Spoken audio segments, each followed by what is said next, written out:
أدخل السرور إلى قلب هذه الأم القلق. Di awal kisah, kita akan diajak mengikuti perjalanan seorang pengembala kambing yang bernama Yakub.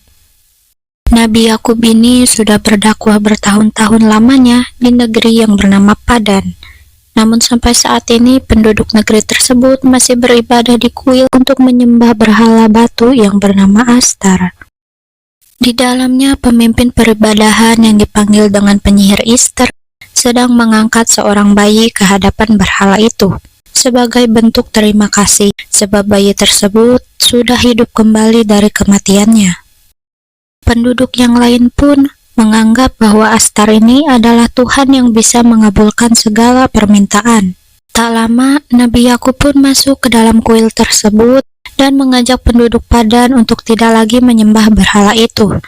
Bahkan yang mereka yakini Tuhan itu pun dibuat oleh mereka sendiri yang menyembahnya. Namun pernyataan itu pun disangkal oleh orang-orang dan mengatakan bahwa ucapan itu hanyalah bualan semata.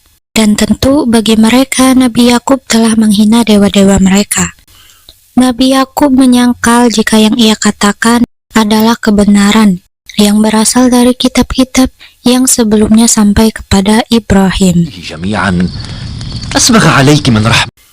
Mereka tetap menyangkal jika kedatangan Nabi Yakub hanyalah untuk menghina, dan mereka pun tidak akan percaya dengan omongan Nabi Yakub itu.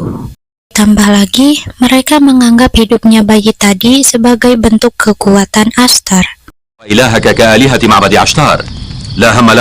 Kemudian ada seorang di antara mereka yang bernama Faris mengatakan kepada Nabi Yakub, jangan-jangan Nabi Yakub dan Tuhannya sama seperti pendeta kuil Ashtar yang hanya menumpuk harta untuk kepentingan mereka.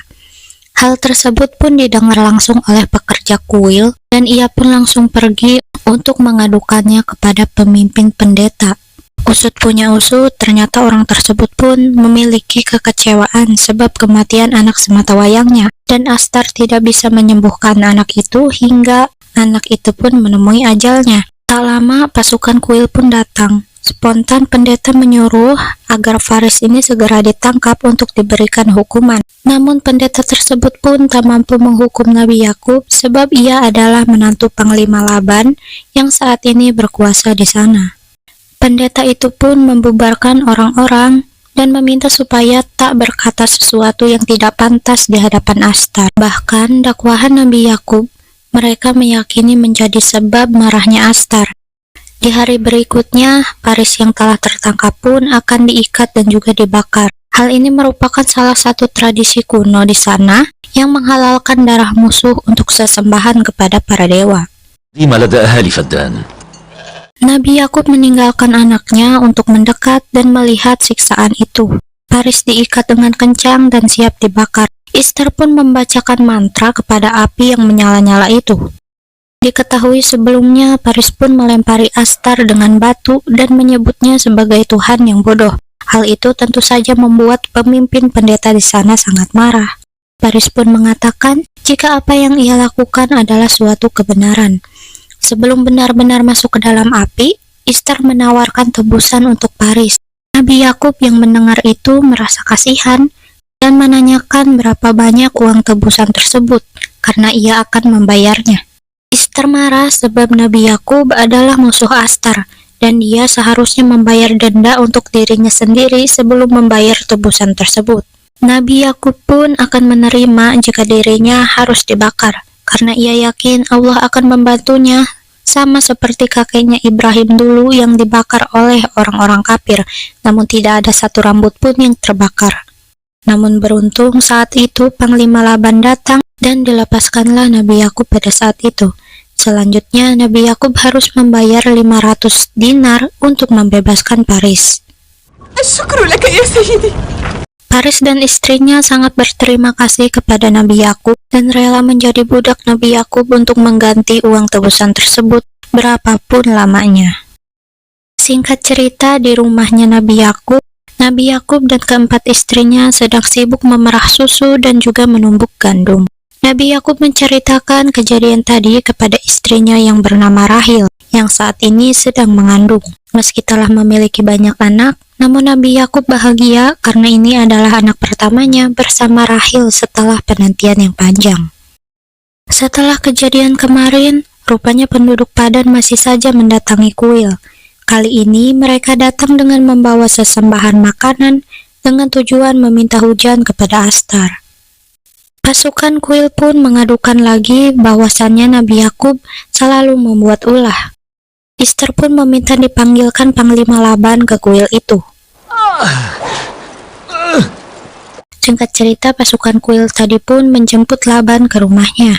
Saat itu seorang laki-laki sedang mengerang kesakitan karena dicambuk, sebab ulahnya mencuri. Panglima Laban yang tahu kedatangan pasukan kuil tersebut berhubungan dengan Nabi Yakub, bergegaslah Laban pun mengajak untuk segera menemui Ishtar dan juga pendeta di kuil. Laban mendengar Ishtar yang menyebut-nyebut jika Nabi Yakub adalah musuh Ashtar.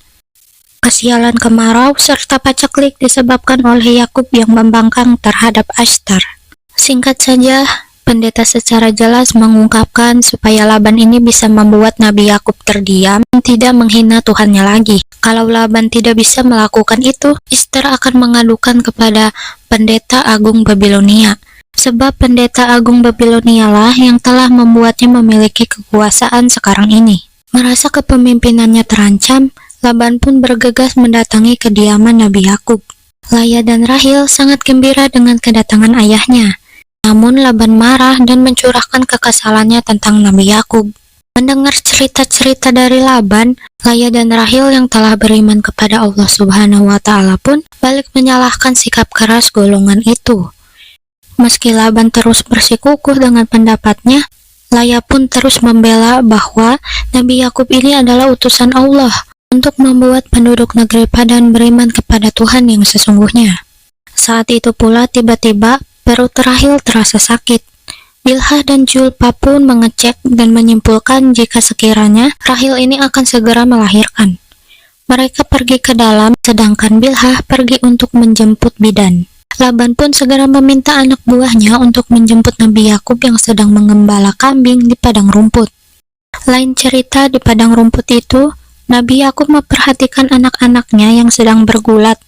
Dalam benaknya, ia ingin kenabiannya ini diteruskan kepada anaknya. Namun sepertinya keturunan Bani Israel menganggap keutamaan kepemimpinan itu adalah kekuatan, bukan adab dan juga ilmu. Nabi Yakub mengatakan jika penggantinya adalah yang paling baik, bukan yang paling kuat. Anak buah Laban pun datang dan mengabarkan keadaan Rahil. Segeralah Nabi Yakub pun pulang meninggalkan anak dan kambing-kambing gembalanya. Kambing itu pun akan dikumpulkan oleh anak buah Laban nantinya. Bilhah saat itu mengutarakan isi hatinya kepada si bidan, bahwasannya istri Nabi Yakub ada 4, namun yang selalu diperhatikan hanyalah Rahil. Dan ia pun khawatir jika anak ini lahir, maka Nabi Yakub akan lebih mencintai Rahil. Sesampainya di rumah, orang-orang telah berkumpul menanti kelahiran anak itu. Laban meminta supaya bidan itu bisa menyelamatkan Rahil dan juga anaknya. Sedangkan Rahil yang lemah dan tak punya pengalaman melahirkan pun tak kuat menahan sakit, hingga ia pun tak sadarkan diri di hadapan Laya. Julpah mengatakan jangan-jangan ini adalah kutukan dewa. Laya pun memberi tatapan ancaman kepada Julpah. Laya pun keluar untuk memberikan kabar kondisi Rahil dan memberikan kode kepada Laban jika Rahil ini tidak baik-baik saja. Seorang umat Ashtar pun datang dan menanyakan keadaan Rahil kepada yang lain. Dengan diketahuinya keadaan Rahil yang tidak baik-baik saja, spontan ia pun ingat ucapan Ishtar yang bilang jika api yang menyala di kuil itu akan membakar orang-orang kafir, terutama orang-orang yang mengingkari Ashtar. Dari situlah ia menyimpulkan jika keadaan Rahil sekarang adalah kutukan dari Ashtar, dan Ashtar telah mengirim kekuatannya dari kuil.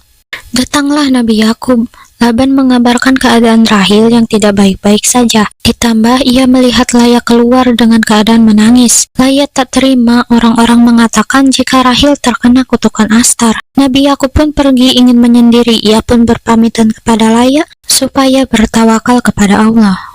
Meski Laban melarangnya, Nabi Yakub pun tetap ingin pergi untuk berdoa. Di bawah pohon kurma, Nabi Yakub terduduk hingga malam. Melihat belum ada perkembangan, umat Ashtar pun mengajukan pendapat supaya memanggil Ishtar saja, mengingat Ishtar adalah seorang bidan yang terkenal. Saat itu Laban setuju dan meminta anak buahnya untuk menjemput Ishtar di kuil, dan mengatakan jika ia bisa menyelamatkan nyawa Rahil, maka Laban akan mengusir Nabi Yakub dari Padan dan menghalalkan peribadahan penyembahan berhala itu. Singkat cerita, setelah anak buah itu sampai dan mengatakan tujuan kedatangannya kepada Ishtar, Ishtar setuju dan akan memakai kematian Rahil serta anaknya untuk membuat Ashtar dipandang lebih tinggi dari Allah. Bilhah pun berusaha membangunkan Rahil menggunakan asap, namun tidak juga membuat Rahil sadar. تستعد وعيها فسوف يموت الاثنان. Kedatangan Ishtar membuat kebanyakan orang percaya jika Ashtar adalah Tuhan yang punya kekuatan. Di waktu bersamaan, Nabi Yakub datang dan sangat menyayangkan mereka telah memanggil Ishtar ke situ. Dengan itu, Nabi Yakub pun menyuruh Ishtar untuk pergi. Ishtar memberikan kutukan kematian untuk Rahil dan juga anaknya yang akan memadamkan murka Ashtar. Ishtar pun pergi sambil mulutnya terus mengutuk keburukan kepada keluarga Nabi Yakub. Bagaimana kelanjutannya?